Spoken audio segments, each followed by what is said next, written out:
I'm curious, have you been to Buffalo before? No, yes. No, yes, because I went to Niagara Falls, and came through Buffalo, and I remember thinking, I remember Buffalo in historically as being so great and important, and it was in a bad phase.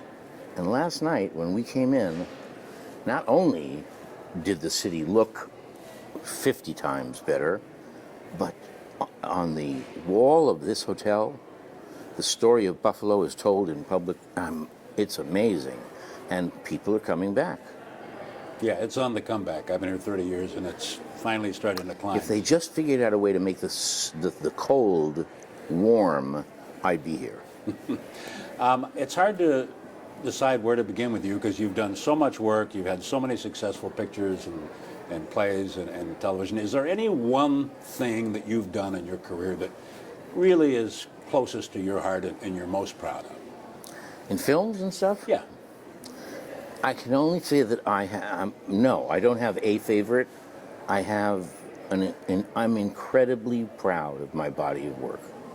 I think all of the films I've done, with the exception of maybe one or two, I'm intensely proud of and had a wonderful time shooting. So I think I've lived a blessed life. Is it hard to tell when you're making a movie or a television program whether or not it's going to be any good when it's all done? After the first couple, when I was saying stupid things and didn't know what I was talking about, no.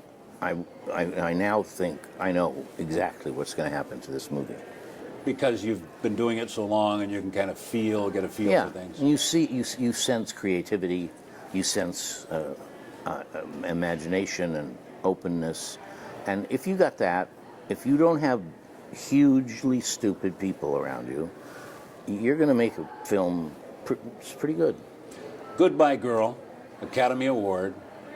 Were you pinching yourself that night when you heard your name? A, I won it too soon, and that cliche is true. B, I knew I was going to win it. I made a huge amount of money betting on myself that year, and I made a even more larger amount of money the next year by betting $100. Who won Best Actor last year? And the answer was me, and no one got it. I made a lot of money. But it says something about the Oscars are a great honor, and it's a great evening, and that's all it is. And up until that time, you were the youngest person to ever win that award. Yeah, but that was not even mentioned until the next guy. For 30 years, I was the youngest, but it wasn't an issue. It was never brought up. And then that guy won, then it became an issue because he was younger.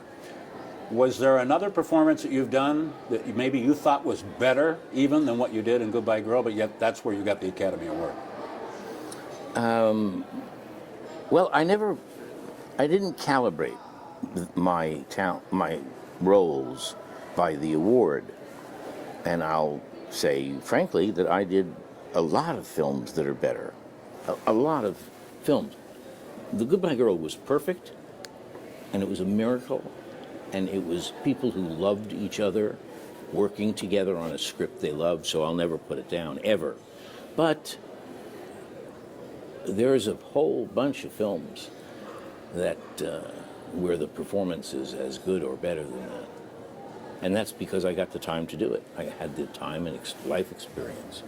Is it tough to make a movie with fellow actors who maybe you're not that fond of? Yes.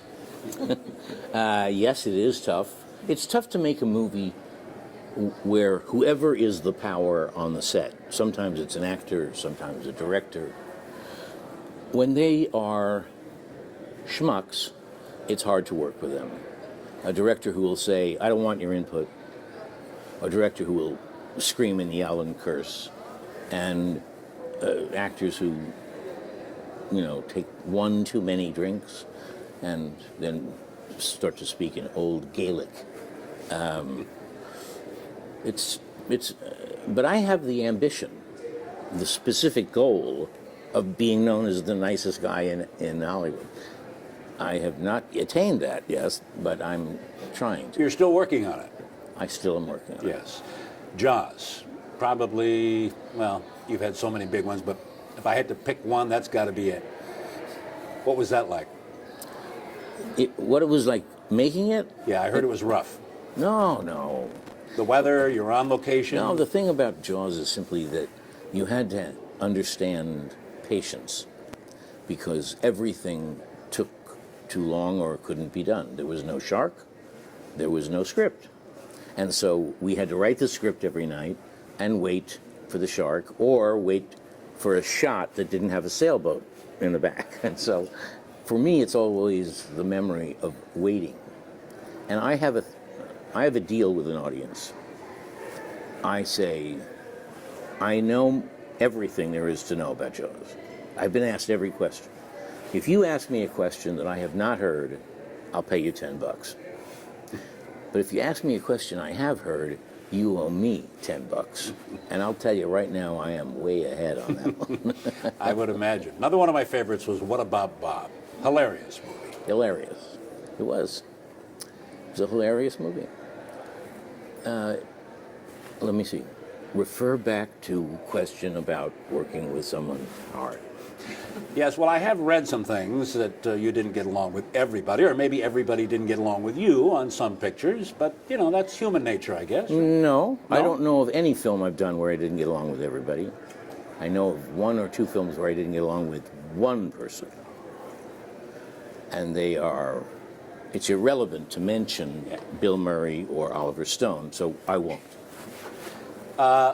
Working with Spielberg, is he as good as we're all led to believe? Oh, yeah. Well, actually, he's a fake. It's all me. Actually, Steven Spielberg is just what he looks like, which is a genius, and it's not hard to find. He is the only one of our generation who has stepped outside of any genre and works in any genre. And for that is amazing. And when I did Jaws with him, I watched a boy become a man.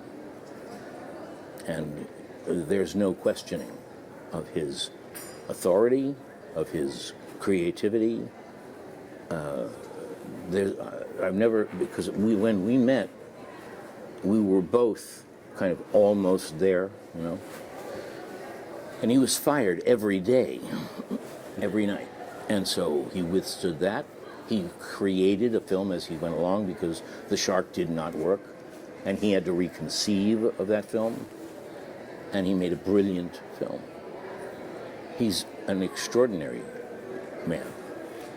Do you enjoy doing things like this? Going around the country and just meeting people, the moviegoers, just regular guy out there? When I was first asked to do one of these autograph conventions, I thought, oh, no, I'm not going to do that. And then when I did it, I realized it was the only opportunity that I would have to say thank you to the people who liked my work. On an individual basis, you're walking down Broadway and a Serbian grandmother walks up to you and says, thank you. That's the best compliment on earth. When I see people waiting in line for 6 hours, man, that has an impact on me. And I never thought it would. Do you watch your own performances? I do and I don't. You know, I don't have any I won't. But I'm not one of those people who, when I come across one of mine, I just sit down and watch it.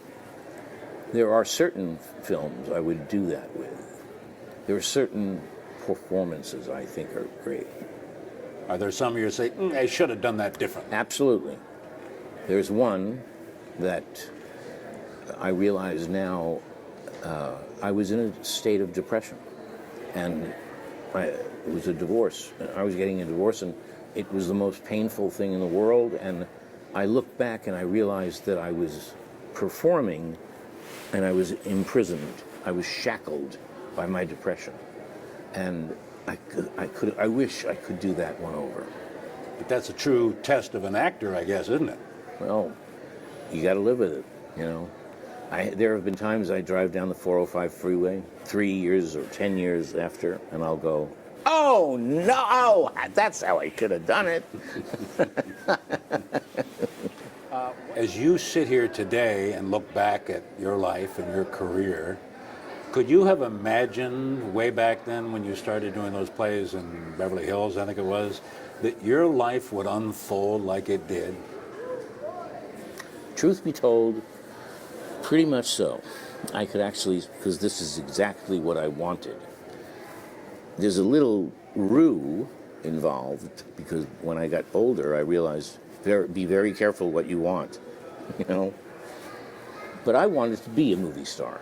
And I wanted to be a movie star because I had the right to express my opinion about the film or whatever. And I would have no interest in being a star if I didn't have that gift. And I wanted to have celebrity, but I wanted a kind of medium celebrity. I didn't want to be attacked by people on the street, but I wanted them to know. Well, you did a good job. You know, someone asked me, where do you keep your Oscar? I say, the refrigerator. And they go, what? And I said, yeah, because I don't like to brag, but I want everyone to know. So I figured if people come to the house, they're going to open up the refrigerator. That's a good one.